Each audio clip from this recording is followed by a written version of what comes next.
The city had no name, at least. Not one anyone remembered. Streets stretched in rigid lines, the roads so clean they might have been poured yesterday.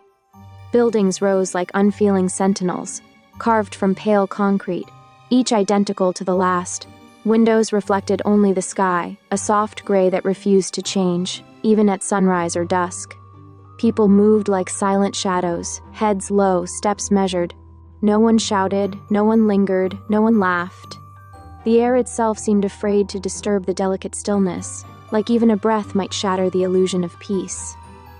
For as long as Lyra could remember, the world had always been this way, orderly, quiet, empty. But empty in a way she couldn't name, as if something vital had been scooped out and sealed behind the ministry's tinted glass walls. Memories bring chaos. Erasure brings peace. The ministry's motto was etched into every bus station, every corner wall, every passing screen in flickering white letters. Children recited it in school like a nursery rhyme. Workers whispered it like prayer when doubt crept in.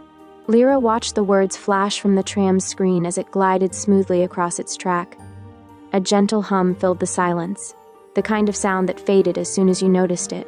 A woman sat across from her, hands folded neatly in her lap, her eyes staring blankly ahead. She looked calm, peaceful. Lyra looked away, fixing her gaze on the window instead. Beyond the glass, the city's skyline loomed, a graveyard of faceless towers stretching to the horizon. She knew the ministry's promise well, erase enough memories, and the pain would disappear. But what if something else disappeared too? The tram slowed to a halt, its doors sliding open with a crisp hiss. People flowed out in an orderly stream, every step synchronized as if someone had rehearsed the scene. Lyra followed, her feet carrying her through the crowd as the door hissed shut behind her. No one jostled, no one rushed. There was no muttering into phones or grumbling at slow walkers.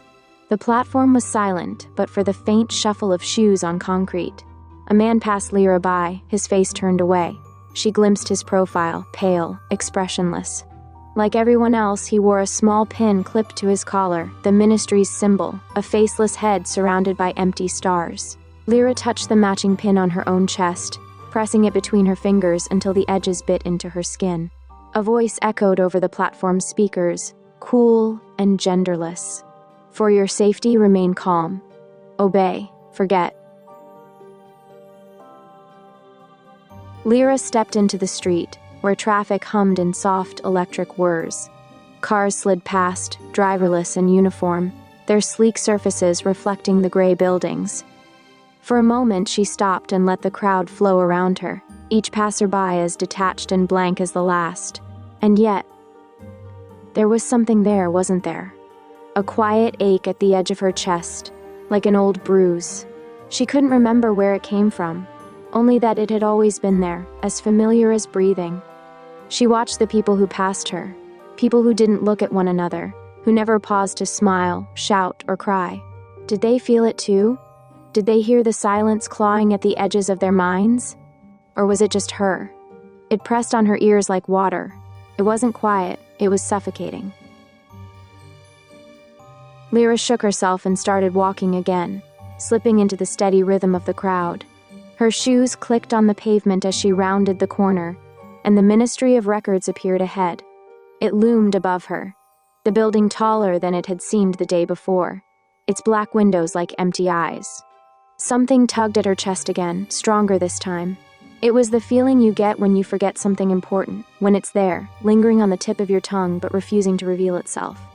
Her fingers curled unconsciously, nails biting into her palms.